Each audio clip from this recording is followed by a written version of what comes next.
The importance of youths in the growth and development of any society cannot be overlooked. In the Commonwealth Youth Perspective, youths have been urged to start new programs to network at the grassroots, concentrate on value education and spiritual renewal. The significance of this lies in forging links between cultural minorities to share values, culture, and tradition handed down from generations to generations. United Nations Development Programme in a published article said the lack of meaningful engagement of young people in political processes for any reason negatively impacts not only them, but also the broader communities. And now to speak on this issue, I'm joined by Elvis Akpobi. He's right here live in our studios. He's the Executive Director, Not Too Young to Lead Initiative. Elvis Akpobi, thank you so much for joining us to talk about this. Good afternoon. Thanks for having me.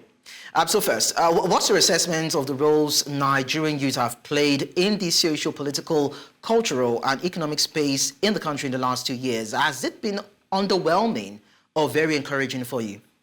For me, I would say it's been very, very encouraging, owing to the fact that the advocacy has bettered inclusion for young people across board, both at the federal level and at the state level. Charity, they say, begins at home. I'm a proud Deltan, and today we are blessed with a governor that has his Right Honorable Sheriff Oborowe that made that included young people in almost half of his ESCO members, commissioners, who are commissioners, are young people. And what we clamor for today is those young persons that have been given the privilege to make policies, to make decisions for the states, their actions and inaction will either open door for more young people. So it goes to show that the advocacy of the Not Too Young to Lead initiative, it's growing and it's yielding fruit. The next we're moving on to is the process of recruitment of these young people, because it's not just about recruiting young people, but it's about recruiting young people who are in sync with character, capacity, and competence, who are responsive and who are accountable. And I think we'll get there. Well, we're also aware of how heated the polity has been in the country in the last few years. But beyond traditional peace-building methods, what innovative approaches can be implemented by young Nigerians to address the root causes of conflict and also ensure the sustainability of peace efforts? For me, to avert those, to bring peace and all that, we must have a national identity as young people. We must move from must move from binaries like ethnicity, party differences, either you're Yoruba or maybe you're a George, but we must put Nigeria first. We must have that national identity as Nigerians, because over time we are divided by these negative binaries of party differences.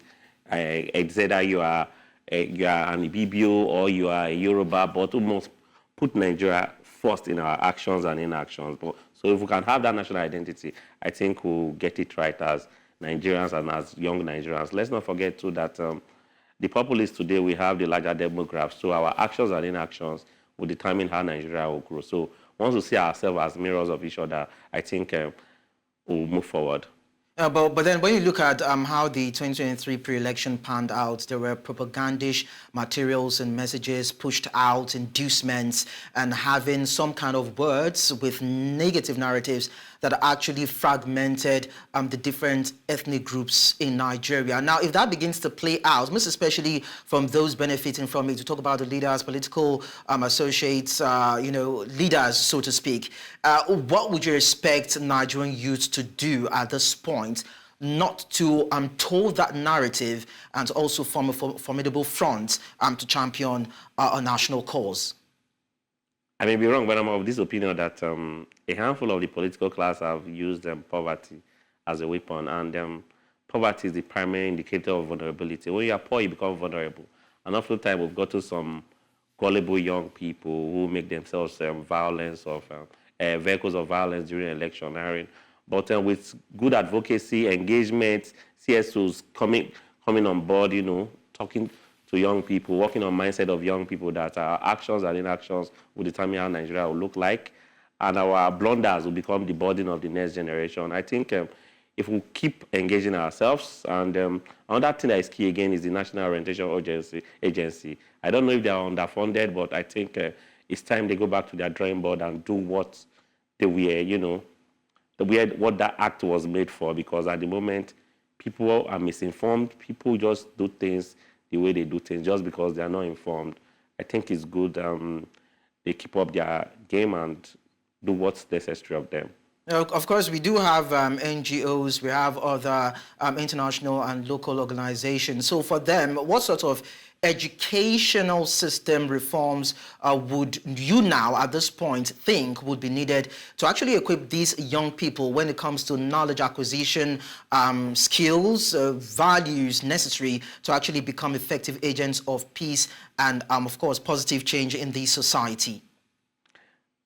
I'm happy that I'm in a generation whose currency is talent, skills, witty initiatives, potentials, and all that. So for me, I think it's if we can develop these currencies, we'll do better. Let's not forget too that oftentimes the CSOs, I think we have our value proposition, but for me, it's are they not too young to lead? What we do, it's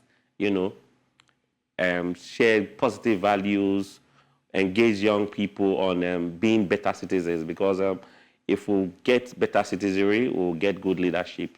Another thing, again, I want to really amplify is the need to, I think we should, the content creating sector of our country needs to be regulated. I don't know if we're getting there already, but we need to be, it needs to be regulated, because what society amplifies, what it glorifies, will always multiply. Oftentimes, when I come on the social media space, I see what content creators do. Fine, some are very, very positive, but I think lately a larger percentage is because it's negative. And when young people, oftentimes, when you see something over and over again, you become that thing. So if they see negativity over and over again, they become negative, and their actions becomes negative, which has a very negative ripple effect on our society today. So aside engagement on being better citizens, I think it's time we regulate the content creating sector to always push out the positive things that will reflect positively on our society.